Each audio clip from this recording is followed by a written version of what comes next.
सर्वनाम, सर्वनाम यानी अंग्रेजी में प्रोनाउन। प्रोनाउन सर्वनाम क्या है, हम लोग बहुत पहले से पढ़ते आ रहे हैं। सर्वनाम वे शब्द जो संज्ञा के बदले में उसको इंगित करने के लिए प्रयोग में आते हैं। संज्ञा के बदले में संज्ञा को इंगित करने के लिए, संज्ञा को ही बताने के लिए प्रयोग में आते हैं। उदाहरण के लिए, राम बाजार गया, वह जल्दी आ जाएगा। राम के बदले मैंने दूसरी बार क्या शब्द का उपयोग किया? वह। तो वह जो है वो सर्वनाम है। राम बाजार गया, राम जल्दी आ जाएगा। बार बार राम ना बोल करके पहली बार संज्ञा और दूसरी बार उसके बदले में। तो सर्वनाम संज्ञा के बदले में, संज्ञा के लिए उपयोग किए जाने वाला शब्द। अंग्रेजी में उसे प्रोनाउन कहते हैं। हम प्रोनाउन का अर्थ थोड़ा समझ लें। नाउन और प्रोनाउन, उसके पहले प्रो लगा। प्रो यानी के बदले। के बदले का मैंने अर्थ प्रो बताया, वैसे प्रो का कुछ और अर्थ भी है। प्रो मतलब के पक्ष में। आई एम प्रो गांधी, मेरा झुकाव गांधी की ओर है। आई एम एंटी कम्युनिस्ट, मैं कम्युनिज्म के खिलाफ हूँ। तो प्रो का उल्टा हुआ एंटी। प्रो यानी झुकाव होना, एंटी माने उसके विरोध में होना। एक तो ये अर्थ हुआ। दूसरा अर्थ प्रो का जो यहाँ पर है वह है के बदले, यानी संज्ञा के बदले। प्रोनाउन संज्ञा के बदले। तो के यहाँ पर अर्थ ले रहे हैं के बदले। उदाहरण के लिए हम बोलते हैं pro vice chancellor. Vice chancellor यानी विश्वविद्यालय के जो उपकुलपति होते हैं उनको वाइस चांसलर बोलते हैं। प्रो वाइस चांसलर यानी वाइस चांसलर के बदले में काम करने वाले। Pro tem speaker, pro tem speaker. Lok Sabha या विधानसभा में जब सभी सदस्य बिल्कुल नई लोकसभा के लिए चुन के आते हैं, बिल्कुल नई लोकसभा के लिए, तो उस नई लोकसभा का जब पहले दिन उसकी बैठक होती है तो 545 सदस्य लोकसभा में रहते हैं। ये 545 सदस्यों की बैठक को संचालित कौन करेगा पहले दिन? सभी तो सांसद हैं, तो अध्यक्ष तो अभी कोई है नहीं। तो अध्यक्ष के चुनाव के पहले उन 545 लोगों में जो सबसे सीनियर रहता है, जो सबसे लंबे काल तक लोकसभा में जिसने सेवा दी है सांसद के नाते, उसे अपने आप उस दिन अध्यक्ष बना दिया जाता है। उस दिन का अध्यक्ष, यानी वह केवल उस दिन के लिए रहता है। अध्यक्ष, परमानेंट अध्यक्ष के बदले एक टेम्पररी अध्यक्ष केवल एक दिन के लिए, जो उस दिन के कार्य को संचालित करता है और अध्यक्ष का, परमानेंट अध्यक्ष का, स्थायी अध्यक्ष का चुनाव करवाता है। तो वो टेम्पररी स्पीकर रहता है। और pro temporary speaker, pro tem speaker मतलब स्पीकर के बदले में अस्थायी स्पीकर का कार्य करने वाला। तो प्रो का अर्थ यहाँ हो गया के बदले। तो सर्वनाम अंग्रेजी में उसे प्रोनाउन कहते हैं। प्रोनाउन मतलब नाउन के बदले में आने वाला शब्द। ये तो हो गई उसकी व्युत्पत्ति, शब्द की व्युत्पत्ति कि प्रोनाउन शब्द कैसे बना। अब प्रोनाउन के हमने कुछ नियम सीखे, प्रोनाउन बनाने के, प्रोनाउन के उपयोग के। चलिए अब हम और उनके उपयोगों को जानते हैं, उसकी बारीकियों पे और चलते हैं, गहराई में और जाते हैं।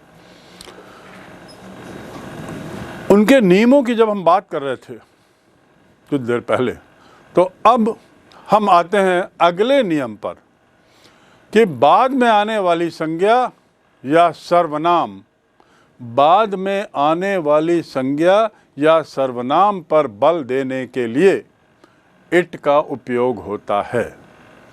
मैं इट की बात करूंगा सबसे पहले, क्योंकि कुछ देर पहले मैंने न्यूटर जेंडर के रूप में इट के बारे में आपको बताया है। इट जो है न्यूटर जेंडर है। और न्यूटर क्या है? NEUTRE, नपुंसक लिंग। न वो पुल्लिंग है न स्त्रीलिंग है, और सामान्यतया निर्जीव वस्तुओं के लिए इसका उपयोग होता है। तो यहाँ इट के उपयोग के बारे में जो नियम है वो है संज्ञा बाद में आने वाली संज्ञा। यदि 2-3 संज्ञाएं हैं तो सबसे आखिरी में जो संज्ञा आई या सर्वनाम आया उसके बदले युक्त करते हैं। जैसे it was you who began the quarrel, it was you who began the quarrel. It किसके लिए आया है? यू के लिए। It was you, you were you के लिए हमने इट का उपयोग किया, क्योंकि 2 बार यू का उपयोग ठीक नहीं है। It was you who began the quarrel. It was I who first protested, it was I who first protested. देखिए इट से वाक्य शुरू हो रहा है, और जब इट से वाक्य शुरू होता है तो वो इट जो है किसी संज्ञा बाद में आने वाली संज्ञा है सर्वनाम के लिए। बाद में कौन सी संज्ञा आ रही है यहाँ पर? पहले वाक्य में आई यू, इट वॉज यू। दूसरे वाक्य में आई इट वॉज आई। तीसरे वाक्य में हम देखें it was Delhi, it was Delhi, या it was at Delhi that treaty was signed, it was at Delhi that treaty was signed। Delhi के बदले पहले क्या ले लिया हमने? एक सर्वनाम। कौन सा? It, neuter gender. उसी प्रकार अगला है व्यक्ति से संबंध न रखने वाले भाववाचक जो होते हैं। भाववाचक क्रिया के अनिश्चित कर्ता, जिसे हम इनडेफिनेट नॉमिनेशन, इनडेफिनेट हम केस कहते हैं, नॉमिनेटिव केस, उसके लिए भी उपयोग होता है। नॉमिनेटिव केस क्या है, इसकी चर्चा मैं पूर्व में कर चुका हूँ। डेफिनेट इनडेफिनेट की चर्चा मैं पूर्व में कर चुका हूँ, कृपया उसको फिर से रेफर करें और अपने को स्पष्ट करें कि भाववाचक क्या है। भाववाचक क्रिया व्यक्ति से संबंध न रखने वाले, उसके लिए भी हम उपयोग करते हैं। जैसे इट रेन्स, क्रिया है। रेन क्या है? टू रेन मतलब पानी गिरना, वर्षा होना, बरसात होना। It rains, it is raining, पानी गिर रहा है। इट इज भाववाचक संज्ञा। उसी प्रकार it shows that you are unhappy, it shows that you are unhappy. इससे मालूम होता है कि तुम नाखुश हो। It shows that you are unhappy, इससे मालूम होता है कि तुम नाखुश हो। तो इट का उपयोग देखिए किस प्रकार हो रहा है। ऐसे ही यहाँ जो हमने उपयोग किया इट रेन्स और इट शोज, यहाँ इट सर्वनाम किसी संज्ञा के स्थान पे प्रयुक्त नहीं हुआ है। आप देखेंगे यहाँ संज्ञा नहीं है। रेन्स क्रिया हो गई, शोज क्रिया हो गया। इट स्नोज भी बोले, पानी बर्फ गिरता है। It snows in Shimla during winter, Shimla में ठंड में बर्फ गिरती है। इट स्नोज, टू स्नो माने बर्फ गिरना। तो यहाँ पे संज्ञा कहाँ है? तो यहाँ जो इट सर्वनाम है वो संज्ञा के बदले उसका उपयोग नहीं हुआ है, यदि कर्ता की पूर्ति की जा सकती है। अतः इसे हम क्या कह सकते हैं? रेंज का तात्पर्य है the rain rains, the snow snows, the thunder thunders. यही तो है ना। द थंडर क्या करता है? थंडर्स। तो हम द थंडर थंडर्स ना बोल करके हम क्या बोलते हैं? It thunder's. The snow snows, बर्फ गिर रही है तो बर्फ बन रही है। 2 बार बर्फ ना बोल करके हम बोलते हैं इट स्नोज, यानी क्रिया बना लिया। ऐसे ही जो पहला वाला मैंने वाक्य बताया इट रेन्स, रेन रेन्स मतलब क्या हुआ? The rain rains. The rain जो है वो रेन ही करेगा, पानी ही गिरेगा। इसलिए हम उसको एक ही बार में इट उपयोग के साथ एक रेन को हटा देते हैं। ऐसे जो प्रयुक्त होने वाला इट जो है इस तरीके से जिसको हम उपयोग करते हैं, it rains, it snows, it shows, it thunders, ये भाववाचक सर्वनाम कहलाते हैं। इम्पर्सनल साथ ही यहाँ क्रिया भी जो है वो भाववाचक है, स्नोज, थंडर्स। सो इस प्रकार ये हमने अगला उपयोग इट का जाना कि इट का उपयोग हम भाववाचक सर्वनाम के रूप में कैसे करते हैं।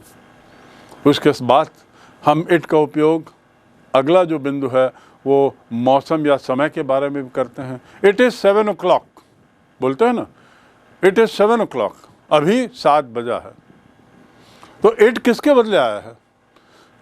7 o'clock के बदले। दो बार बोलने के बदले एक ही बार बोल दिया, इट इज़ 7 o'clock। अभी 7 बजे 7 बजा है, ऐसा बोलना है। अभी 7 बजे 7 बजा है, अभी ठंड में ठंड है। तो ऐसा 2 बार ना करके it is winter, it is 7 o'clock, it is fine, ये अच्छा है, सब ठीक है, इट्स फाइन, नहीं सब ठीक है। इट का उपयोग कैसे हो रहा है? तो मौसम या समय के लिए भी करते हैं। अगला देखिए, संज्ञा के स्थान पर पर्सनल प्रोनाउन का उपयोग करते हैं, ये तो आप जानते हैं। संज्ञा के स्थान पर पर्सनल प्रोनाउन, जो पहला रूल था उसको यहाँ मैं बता रहा हूँ कि संज्ञा के स्थान पर उसका प्रयोग करते हैं। और इसलिए वचन, लिंग और पुरुष भी उसी संज्ञा का होना चाहिए जिसके स्थान पर इसका उपयोग हुआ है। ये ख्याल रखेंगे। वचन, एक वचन, बहुवचन। संज्ञा यदि एक वचन है तो सर्वनाम भी एक वचन होगा। संज्ञा यदि बहुवचन है तो सर्वनाम भी बहुवचन होगा। संज्ञा यदि स्त्रीलिंग है तो सर्वनाम भी स्त्रीलिंग होगा। संज्ञा यदि पुल्लिंग है तो सर्वनाम भी पुल्लिंग होगा। संज्ञा यदि फर्स्ट पर्सन में है तो सर्वनाम भी फर्स्ट पर्सन। संज्ञा सेकंड पर्सन में तो सर्वनाम सेकंड पर्सन, या थर्ड पर्सन में संज्ञा तो सर्वनाम भी थर्ड पर्सन। उदाहरण के लिए, Ram is a kind boy. Ram is a kind boy. Ram क्या है? एक वचन है। जेंडर क्या है? मैस्कुलिन। आगे यदि मेरे को वाक्य बनाना है, राम एक अच्छा लड़का है, राम ने अपनी साइकिल गोविंद को दी है। तो Ram is a kind boy, Ram has given his cycle to Govind. 2 बार राम के बदले अब हम क्या यूज करेंगे? इट तो कर नहीं सकते क्योंकि ये जीवित प्राणी है, सजीव है। तो और एक वचन है, तो एक वचन के लिए क्या सर्वनाम है? ही है या शी है। और राम स्त्रीलिंग है कि पुल्लिंग है? राम है पुल्लिंग। पुल्लिंग के लिए अंग्रेजी में ही का उपयोग होता है। तो हम क्या बोलेंगे? Ram is a kind boy. Ram एक अच्छा लड़का है, दयालु लड़का है। He has given his cycle. He has, he, याद रखेंगे ही आएगा। जैसा एक वचन वैसा ही उसका सर्वनाम एक वचन। संज्ञा बहुवचन तो सर्वनाम बहुवचन। अगला देखिए, Sita helps her mother. Sita does her lesson also. Sita helps her mother. Sita does her lessons also. वो अपनी पढ़ाई भी करती है। वो शब्द के लिए क्या आता है अंग्रेजी में? ही या शी। अब सीता लड़की का नाम है कि लड़के का नाम? लड़की का नाम। तो यहाँ पे ही आएगा कि she. She. Sita helps her mother. She also does her lesson. यहाँ शी आया। अगला वाक्य देखिए, those beggars are idle. Those मतलब वे, बहुवचन। दिस नहीं, दोज, दूर में जो है।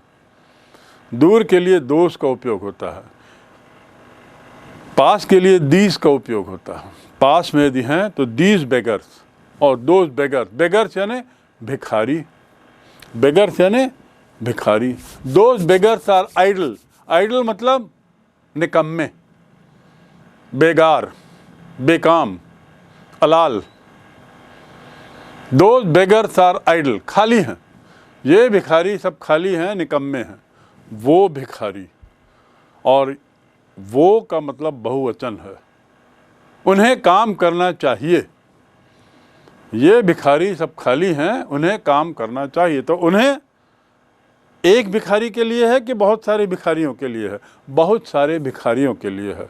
तो हम बोलेंगे those beggars are idle, they must work. He का बहुवचन क्या हो गया? दे मस्ट वर्क, उन्हें काम करना चाहिए। दूसरे शब्दों में संज्ञा जिस रूप में है सर्वनाम भी उसी का रूप लेगा।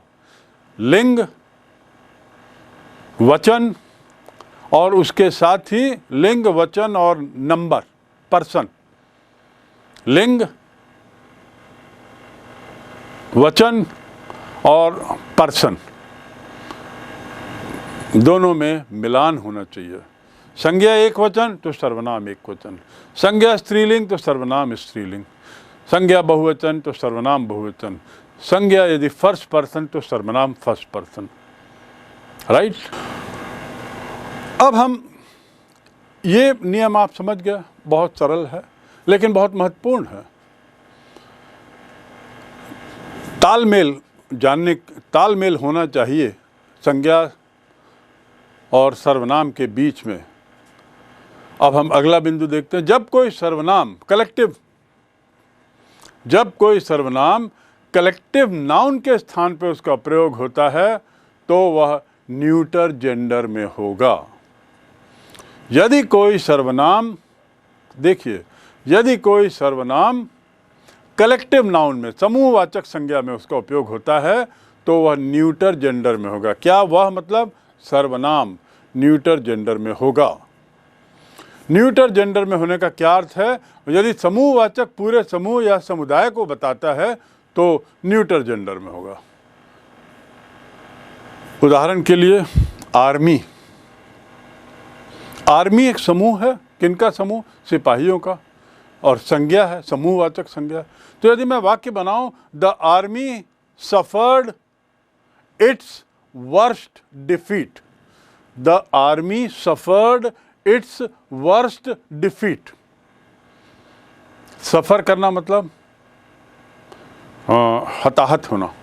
आर्मी सबसे ज्यादा हताहत हुई। कब? Army suffered its worst defeat, सबसे ज्यादा बड़ी पराजय आर्मी को मिली। तो इट्स किसके लिए है? आर्मी के लिए। Army suffered आर्मीज worst defeat, army suffered the worst defeat of the army. Bar bar army बोलने के बदले इट्स बोला गया है। वो इट्स किसके लिए? आर्मी के लिए। आर्मी सजीव है कि निर्जीव है? वैसे देखा जाए तो वो सजीव लोगों से बनी हुई है, लेकिन जब समूहवाचक है तो एक निर्जीव के रूप में उसको मानते हुए इट्स लगाया गया है, neuter gender. The fleet will reach its destination in 2 days, the fleet will reach its destination in 2 days, FLEET। Fleet किसको बोलते हैं? जहाज़ों के झुंड को, पानी जहाज़ों के झुंड को फ्लीट बोलते हैं, जहाज़ों के समुदाय को। वहाँ भी इट्स आएगा। Similarly, after a few minutes the jury gave it's verdict. Verdict मतलब निर्णय, वर्डिक्ट माने निर्णय, ज्यूरी मतलब जजों का दल, जजों की टीम। जज लोगों की, न्यायाधीशों की टीम को क्या बोलते हैं? Jury. After few minutes the jury gave his verdict, नहीं, देयर वर्डिक्ट नहीं। एक से ज़्यादा हैं, सजीव हैं तो देयर बोला जाए, नहीं। ज्यूरी में कई लोग रहते हैं, एक से ज़्यादा रहते हैं, तो इसका मतलब ये नहीं कि बहुवचन बना दिया जाए।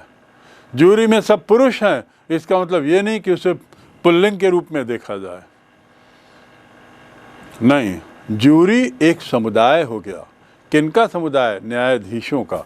और जब समुदाय होता है, कलेक्टिव नाउन होता है, तो वो क्या बन जाता है? Neuter gender. Collective noun neuter gender हो जाता है। राइट। तो यहां पर आ जाएगा, after a few minutes the jury gave it's verdict, it's verdict. Right. Next, यदि समूहवाचक संज्ञा पूरे समूह के व्यक्तियों का अलग से बोध कराए तो सर्वनाम बहुवचन में होगा। यदि समूहवाचक संज्ञा पूरे समूह के व्यक्तियों का अलग से बोध कराए तो सर्वनाम जो है वो बहुवचन में हो जाएगा। जैसे सर्वनाम यहाँ ज्यूरी के लिए इट्स यूज़ किया, वहाँ पे हमने एक सिंगल ग्रुप के लिए, लेकिन यदि हम ज्यूरी को एक अलग से बोध कराएं तो वहाँ पर अलग से बोध कैसे होता है पहले तो ये जान लें। ज्यूरी में 5 जज हैं, मान लीजिए 3 जज ने एक निर्णय दिया, 2 जज ने एक निर्णय दिया, 3 जजों का ओपिनियन एक है, 2 जजों का ओपिनियन एक है, तो अब क्या होगा? ज्यूरी डिवाइड है, बटी हुई है, 2 अलग अलग समूह हो गए, एक समूह के अंदर 2 अलग अलग समूह हो गए निर्णय के आधार पे, तब हम बोलेंगे द ज्यूरी वेयर, वॉज नहीं, वॉज एक वचन में आता है, वर बहुवचन के लिए। तो पहली बात तो हो गया वेयर, और फिर उसके बाद the jury were divided in its opinion, नहीं एक का ओपिनियन नहीं है, 5 लोगों का ओपिनियन है और अलग अलग ओपिनियन है, अलग अलग उनके निष्कर्ष हैं। ओपिनियन माने विचार, निष्कर्ष, विचार। तो the jury were divided in its का बहुवचन क्या होता है? इट्स का बहुवचन देयर, उनका और उनके। The jury were divided in their opinions, बहुवचन हो गया क्योंकि वहाँ पे अलग अलग ज्यूरी दिख रही है, एक समुदाय के होते हुए भी विभाजित है। The committee decided the matter without leaving there seats, हम कमिटी के सदस्यों की बात कर रहे हैं, अपनी सीट छोड़े बिना कमिटी के सदस्यों ने निर्णय ले लिया, कमिटी के सदस्यों ने, तो देयर सीट आएगा, इट्स सीट नहीं। कमिटी की एक सीट नहीं होती, हम किसकी बात कर रहे हैं? कमिटी के सदस्यों के कुर्सियों की बात कर रहे हैं। तो जब उसके अंदर के बहुवचन के बारे में ज़्यादा जोर है तो फिर वहाँ बहुवचन ही आएगा, सर्वनाम भी बहुवचन ही आएगा। Their seats, the jury were divided in their opinion, the committee decided the matter without leaving their seat. अगला बिंदु, जब 2 या 2 से अधिक एक वचन संज्ञाएं एंड से जोड़ी जाएं, राम एंड श्याम, तो क्या होता है? उनके लिए बहुवचन सर्वनाम आ जाता है। एंड से यदि जोड़े हैं तो बहुवचन आ जाता है। उदाहरण के एंड में बड़ा सरल है ये और स्पष्ट कर रहे हैं आपको, Ram and Hari work hard, they are brothers. Ram and Shyam work hard, they are brothers. बड़ा सिंपल नियम है, 2 या 2 से ज़्यादा संज्ञाएं हों तो बहुवचन होगा। Ram, Sita and Savitri are tired, थक गए हैं, they are sleeping. Sita and Savitri are tired, they are sleeping. तो देखिए दे हो रहा है, इट नहीं है, और आर हो रहा है क्यों? बहुवचन, क्योंकि राम एंड सीता एंड से जुड़ा हुआ है। किंतु जब 2 संज्ञाएं, 2 एक वचन संज्ञाएं एंड से जोड़ी जाएं और एक ही वस्तु को सूचित करें तो सर्वनाम भी एक वचन होगा। कैसे? बहुत सरल है। 2 संज्ञाएं एंड से जोड़ी जाएं लेकिन वो दोनों संज्ञाएं एक ही व्यक्ति को बताती हैं तो सर्वनाम भी एक ही होगा क्योंकि व्यक्ति एक है। ऐसा होता है कि ऐसी स्थिति बताइए जब 2 संज्ञाएं एक ही व्यक्ति के लिए हों। द सेक्रेटरी एंड ट्रेजरर, एक स्कूल में सामान्यतः प्रिंसिपल ही स्कूल की मैनेजिंग कमेटी का सेक्रेटरी होता है। आप जानते होंगे एक स्कूल में जो स्कूल चलाने वाली संस्था होती है उस संस्था में प्रिंसिपल ही सेक्रेटरी भी होता है, तो वो एक ही व्यक्ति है, प्रिंसिपल और सेक्रेटरी एक ही व्यक्ति। तो principal and secretary is sitting in the room, principal and secretary is not doing his duty, the principal and secretary is not doing his duty. यहाँ पे यदि मैं हिज लगा दिया, इसका मतलब स्पष्ट हो गया कि प्रिंसिपल और सेक्रेटरी एक ही व्यक्ति हैं। और यदि मैं आर लगा देता हूँ तो क्या मतलब होगा? प्रिंसिपल कोई है, सेक्रेटरी कोई और है, दो संज्ञाएं दो अलग अलग व्यक्तियों के लिए। ये अर्थ हुआ इसका। पर यदि एक ही व्यक्ति कर रहा हो तो हम क्या बोलेंगे? उसे एक वचन सर्वनाम के रूप में लेंगे। नेक्स्ट, जब दो संज्ञाएं एंड से जोड़ी जाएं, दो एक वचन संज्ञा एंड से जोड़ी जाएं और उसके पहले ईच या एवरी आए तो सर्वनाम भी एक वचन होगा। यहाँ पर बहुत लोग गलती करते हैं, इस बात को सुनिए, क्योंकि वो क्या होता है, दो संज्ञाएं आ गई। जब दो संज्ञाएं आई तो दिमाग में ऐसा आता है कि ये तो बहुवचन हो गया, तो इट के बदले हम क्या उपयोग करते हैं? देयर या दे, ऐसा उपयोग करते हैं। वो गलत है। ध्यान से देखिए, यदि उन दो संज्ञाओं के पहले ईच या एवरी आया है, ईच या एवरी शब्द आया है तो सर्वनाम एक वचन होगा, क्योंकि ईच मतलब दोनों को लेकर एक बार ईच कहा गया है। Every soldier and every seller was in his place. Her seller, seller मतलब नाविक, और हर सैनिक अपनी जगह पर था। अपनी जगह पर थे नहीं बोलेंगे, था। हिंदी में भी आप देखिए, हर नाविक और हर फौजी अपनी जगह पर था, तो वो एक वचन हुआ ना। तो अंग्रेजी में भी यही एक वचन होगा। इसका मतलब एवरी या each soldier and each seller, each student and each teacher, every student and every teacher must do his duty। his एक वचन क्यों? क्योंकि every या each लगा हुआ है नाउन के पहले, संज्ञा के पहले। तो यदि संज्ञा एक वचन है, एक वचन संज्ञाएं हैं और एंड से जुड़ा है तो वो एक, और एवरी लगा हुआ है या ईच लगा हुआ है तो एक वचन होगा।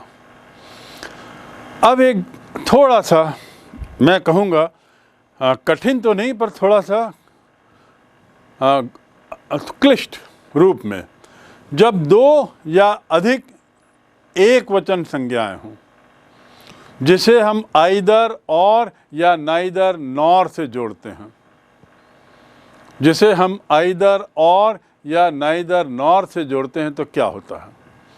आइदर और मतलब क्या होता है? पहले तो ये जान लें, आइदर और आइदर मोहन और राम विल कम, या तो मोहन या राम आएंगे। अभी मैं सर्वनाम की चर्चा नहीं कर रहा हूं, अभी मैं केवल आपको आइदर और का उपयोग बता रहा हूं। या तो राम आएगा या श्याम आएगा, या तो मैं जाऊंगा या तुम जाओगे, या तो बहुत गर्मी होगी या जम के पानी गिरेगा। तो ये या तो जो शब्द है उसके लिए अंग्रेजी में क्या है? आइदर और मने या, और आइदर मतलब भरिया। या तो पानी गिरेगा या बिजली कड़केगी, या तुम आओगे या तुम नहीं आओगे। आइदर यू विल कम और यू विल नॉट कम। ये तो हो गया आइदर और। अब नाइदर नॉर क्या है? ना तुम आओगे ना वो आएगा, ना मोहन आएगा ना सोहन आएगा। मैं किसी को भी नहीं चाहता कोई आए, ना राम सोएगा ना श्याम सोएगा। इस बैट से ना तो तुम खेलोगे ना तुम खेलोगे, ये वाली कार ना तुम चलाओगे ना तुम चलाओगे। तो ना तुम ना वो ना दो बार यदि आता है तो उसके लिए neither nor, neither you nor he will come. मैं पुनः दोहरा दूं, अभी सर्वनाम की चर्चा नहीं कर रहा हूं मैं, अभी केवल आपको आइदर और और नाइदर नॉर का उपयोग बता रहा हूँ। आइदर और मतलब या तो, नाइदर नॉर मतलब ना वो ना, नाइदर नॉर मतलब ना तो मोहन आएगा ना सोहन आएगा, ना ही मोहन जाएगा ना सोहन जाएगा। दोनों चले जाते हैं पापा हम लोग बम्बई, ना मोहन जाएगा ना सोहन जाएगा, तुम लोग झगड़ रहे हो, दोनों ही नहीं जाओगे। Neither Mohan nor Sohan will go. अब हम इसके उपयोग पे आते हैं। आइदर और, नाइदर नॉर और। राम और Hari must do his work, their work नहीं। राम एंड हरि यदि होता तो एक बार देयर की बात हो सकती थी, लेकिन यहाँ तो राम और Hari must do their his work. Either Sita और Gita forgot to take her parcel. Either Sita और Gita forgot to take their books, forgot to take her book. There नहीं होगा। Either सीता और, या तो सीता भूल गई या गीता भूल गई अपनी किताब ले जाना। एक भूला है, भूलने वाला कोई एक है, उसमें संभावना एक की है क्योंकि किताब एक रखी है, तो एक वचन ही होगा। और एक वचन में क्या होगा? देयर नहीं आएगा, बहुवचन नहीं होगा, हर होगा, क्योंकि वो लड़की है, एक वचन है, तो इसलिए हर होगा। आइदर सीता और Gita have forgotten her books. Neither Abdul nor Karim has done his work. Neither Abdul nor Karim has done his work, has done his work. क्यों हिज क्यों हुआ? हिज क्या है? एक वचन। हिज सर्वनाम है, एक वचन है और पुल्लिंग है। हिज पुल्लिंग के लिए होता है, स्त्रीलिंग के लिए क्या होता है? हर। तो एक वचन पुल्लिंग, करीम एक वचन है, पुल्लिंग है, अब्दुल एक वचन है, पुल्लिंग है। और बोला क्या जा रहा है? ना तो अब्दुल आएगा ना तो करीम आएगा। Neither Abdul nor Karim will come. ना अब्दुल आएगा ना करीम आएगा। और यहाँ पे neither Abdul nor Karim has done his work. ना अब्दुल ने अपना काम किया है ना करीम ने अपना काम किया है। हम ये नहीं कह रहे हैं दोनों ने अपना काम नहीं किया, हम जोर देने के लिए कह रहे हैं ना इसने ना उसने, तो एक वचन हुआ। अब अगला, तो ये बड़ा अच्छा उपयोग है, नाइदर नॉर, आइदर और। जब एक वचन, जब एक बहुवचन हो और एक वचन संज्ञा हो और या नॉर से जुड़ा हो, तो सर्वनाम क्या होगा? बहुवचन होगा। अभी तक हमने जो पढ़ा उसमें क्या देखा? करीम एक वचन है, अब्दुल एक वचन है, सीता एक वचन है, गीता एक वचन है, राम एक वचन है, हरि एक वचन है। तो आइदर और एक वचन चलेगा और उसके बाद हिज आएगा या हर आएगा सर्वनाम में। लेकिन यदि एक वचन है और दूसरा बहुवचन है और आइदर और नाइदर नॉर से हो, तो फिर बहुवचन जोड़ा जाएगा। सर्वनाम क्या होगा? बहुवचन। Either manager or his servants. Either manager or his servants did not do their duty. Their किसके लिए हो सकता है उपयोग? सर्वेंट्स बहुवचन है। और मैंने आपको बताया एक वचन और बहुवचन यदि और, आइदर, नाइदर, नॉर से जुड़े हैं तो बहुवचन सर्वनाम होगा। सर्वनाम क्या होगा? बहुवचन होगा। बिल्कुल सही। Any doubt? It will be plural.